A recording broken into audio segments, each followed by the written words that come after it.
custo de vida, emprego e desemprego, cesta básica, tarifas públicas, salário mínimo. Agora, na Brasil Atual, a análise do DIEESE. Nós vamos fazer contato agora com o diretor técnico do DIEESE, Fausto Augusto Júnior. Bom dia, Fausto. Bom dia, Glauco. Bom dia a todos. Fausto, um estudo do economista Sérgio Gobetti, que foi publicado no jornal Estado de São Paulo, mostrou que existe um grupo de 3 mil milionários no Brasil que, segundo as suas próprias declarações, possuem uma renda de 150 bilhões de reais anuais, dos quais 93 bilhões são simplesmente isentos da tributação de pessoa física. Os dados do estudo, inclusive, eles apontam que quanto mais rica for a pessoa, maior vai ser a parcela de renda que permanece isenta. Fausto, isso reflete um pouco da regressividade do sistema tributário brasileiro, mas em especial também o problema relativo à isenção de lucros e dividendos? É isso, Glauco, é isso. Do ponto de vista do nosso sistema tributário, o Brasil vive uma lógica de tributação invertida. Os mais pobres pagam proporcionalmente mais impostos do que os mais ricos. E quanto mais alto você está na pirâmide de renda, menos imposto você paga. Isso está vinculado a uma enorme distorção. Nós temos primeiro o nosso sistema bancado, principalmente pelos impostos de consumo, e vamos lembrar, né, porque ou seja, impostos de consumo significa que o imposto sobre a gasolina, o imposto sobre o arroz e o feijão, ele é igual, não interessa para quanto que você ganha. Então, essa é a primeira constatação. No Brasil, a gente tem muita dificuldade de tributar a renda. A renda no Brasil, em média, é muito menos tributada do que em outros países. E, além disso, você tem outros mecanismos que, de alguma forma, ainda reduzem mais a tributação da renda. Um deles, por exemplo, é a possibilidade de você fazer abatimentos por alguns gastos. É o caso, principalmente, da saúde privada, educação privada, previdência privada, e você ainda abate ali do seu rendimento na hora de fazer a própria declaração, que vai incidir sobre o imposto. Agora, a maior distorção de todas, Glauco, é a questão da tributação sobre lucros e dividendos. Afinal de contas, o que é a tributação sobre lucros e dividendos? Hoje, desde 1996, o Brasil não cobra imposto de renda sobre a retirada dos empresários das suas empresas ou dos aplicadores ali dos seus investimentos. O que significa isso? Significa que aquele empresário que de alguma forma tem o seu salário a partir da lógica da sua retirada, ele não paga um imposto de renda sobre isso. E aí a gente vai ver as grandes distorções, porque a grande maioria dos empresários, em geral, e dos aplicadores dos fundos, eles retiram a sua renda da própria organização. Há uma confusão entre o que a gente chama de pessoa física e pessoa jurídica. O argumento para isso, desde o final da década de 90, é que a questão do imposto sobre o lucro das empresas já foi tributado no imposto de renda de pessoa jurídica, já foi tributado na contribuição sobre o lucro líquido. Só que, na verdade, é importante a gente entender que há uma distinção muito clara entre pessoa física e pessoa jurídica. A retirada, o lucro e o dividendo é, de alguma forma, a renda de quem tem capital aplicado, de quem tem ganhos de capitais, de quem tem participação empresarial. E você não pode simplesmente dizer que você não paga imposto, você já pagou o imposto de renda, uma vez que a empresa é um ente completamente separado da pessoa física. Mas esse é o argumento que vem se utilizando há algumas décadas para você não tributar lucros e dividendos. Agora esse debate voltou à tona, porque o projeto de lei ali do imposto de renda que está tramitando no Congresso Nacional coloca questões, coloca a luz sobre essa discussão, e a gente viu como rapidamente os setores vêm se mobilizando, e nessa lógica de diversos setores vêm se mobilizando, o governo já acena em retirada novamente dessa discussão do Congresso Nacional, uma vez que está aí, de certo modo, pegando os mais ricos. De novo, né, a proposta do governo, ela não caminha no sentido de melhorar a progressividade, ela não aumenta as faixas de imposto de renda, ela não tributa mais quem ganha mais. Na outra ponta, ela quer tributar mais a classe média, porque ela propõe retirada ali do desconto simplificado, que pega principalmente esse grupo de pessoas que não têm gastos com saúde, educação privada, previdência privada, e de outro lado, a discussão mais interessante que nessa proposta tinha, que era de tributação de lucros e dividendos, vem vem sendo colocado em enormes bombardeios de vários setores da economia brasileira, da qual o governo, na semana passada, aventou a hipótese, inclusive, de retirada.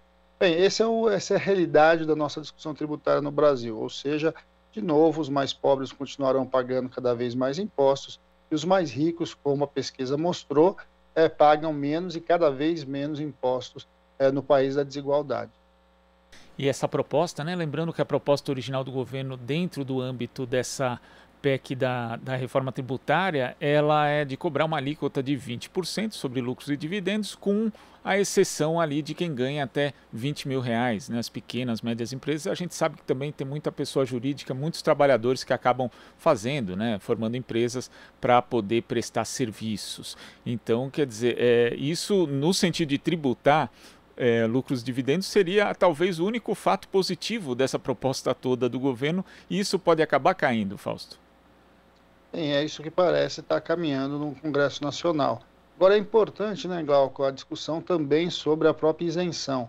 Há uma discussão de que é importante você isentar essa primeira faixa aí do lucros e dividendos, uma vez que muitos trabalhadores são PJ e etc. Mas a gente deveria olhar isso com mais atenção, porque a maior parte da pejotização no Brasil é uma forma ilegal de contratação. Normalmente essa relação entre PJs, ou seja, de microempresas, individuais, ou seja, a pessoa é o único trabalhador daquela empresa, a pessoa presta um serviço para uma única empresa, na verdade, é uma forma de você encobrir uma relação trabalhista que deveria estar colocada na CLT, na contribuição tradicional.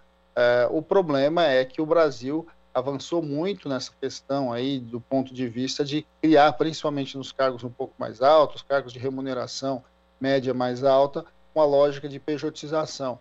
A discussão de tributar lucros e dividendos deveria ser uma discussão, inclusive para conseguir lidar com todas essas distorções que foram causadas a partir de 1996, inclusive para que a gente pudesse, de alguma forma, equacionar isso. Se você tivesse uma tributação alta de lucros e dividendos, muito provavelmente você teria o desincentivo à própria pejotização. Então, acho que esse é um debate que a gente precisa trazer para dentro do Congresso Nacional quando essa discussão para lá for.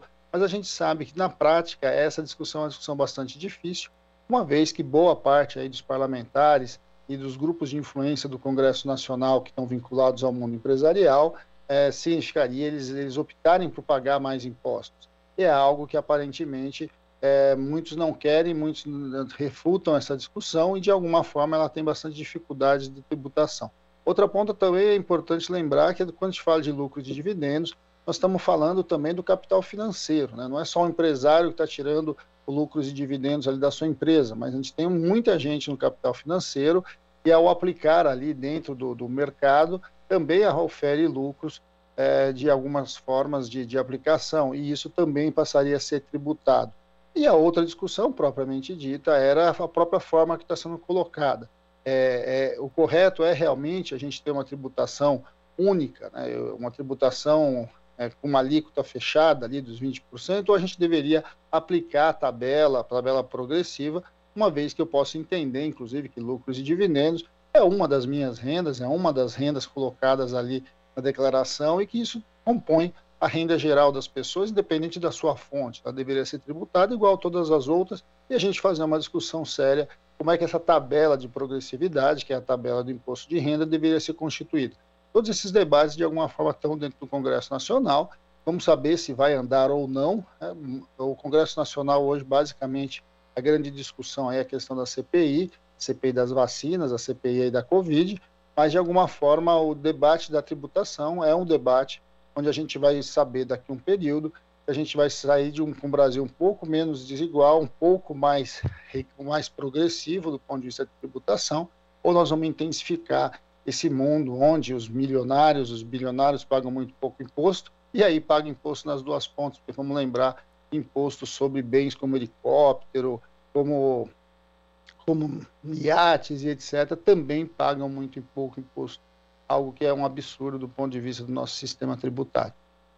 E além dessa questão da regressividade, quer dizer, o Brasil não tributa de fato, como você destaca, Fausto, renda e patrimônio da forma como deveria, exemplo de outros países, e tributa só consumo. Além disso, nós temos a questão da sonegação também, porque quando você tem só a tributação sobre consumo, o pobre, obviamente, não vai conseguir fugir do imposto. Já o mais rico, além das isenções, além desse caráter regressivo, ainda tem a possibilidade simplesmente de sonegar, dada até a dificuldade que existe aí na estrutura tributária brasileira. Então, os ricos, na verdade, no Brasil são beneficiados dos dois lados, Fausto.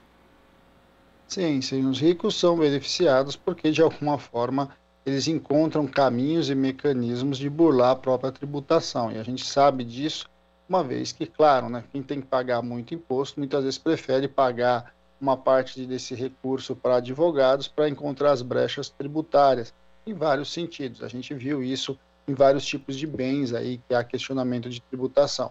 Agora, é fundamental, né, abrirmos o debate. O debate da tributação no Brasil é um dos caminhos para que a gente chegue num país um pouco mais justo, um pouco mais igualitário. A tributação, ela distorce muito da nossa lógica de captação do fundo público e, de alguma forma, esse fundo público é um mecanismo mais eficiente da distribuição de renda no Brasil.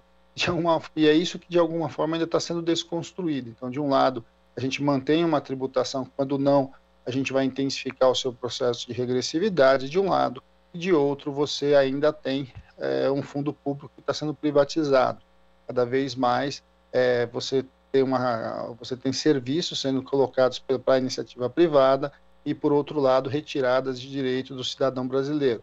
Esse debate ali entre de onde vem o dinheiro e como é gasto o recurso do orçamento público é que define de alguma forma o papel do Estado, e essa lógica da organização e definição do papel do Estado é que minimamente lida com a questão da justiça tributária. Discutir justiça fiscal no Brasil não é só uma questão de discutir quem paga imposto, quanto paga de imposto, mas é discutir principalmente como também você vai utilizar esse recurso, para que você vai utilizar esse recurso do fundo público, e a forma de utilização desse recurso também define um pouco a cara do nosso Brasil. Vamos lembrar, então, que o Brasil, por não tributar juros e dividendos, ele incentiva, né, ou seja, ele beneficia aqueles que estão nas grandes jogatinas do mercado financeiro, de um lado, e se a gente olhar para o orçamento público, o tamanho do nosso gasto com juros no Brasil mostra de novo que o setor financeiro é o setor que também é mais beneficiado, ou seja, é o beneficiado nas duas pontas, nas pontas da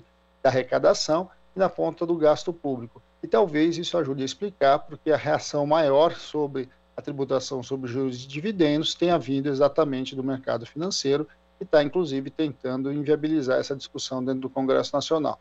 De alguma forma, esse é o quadro que nós temos para o embate aí que a gente vai ter muito provavelmente no segundo semestre. Embate necessário, inclusive, né? Fausto, muito obrigado pela sua participação aqui no Jornal Brasil Atual e até a próxima.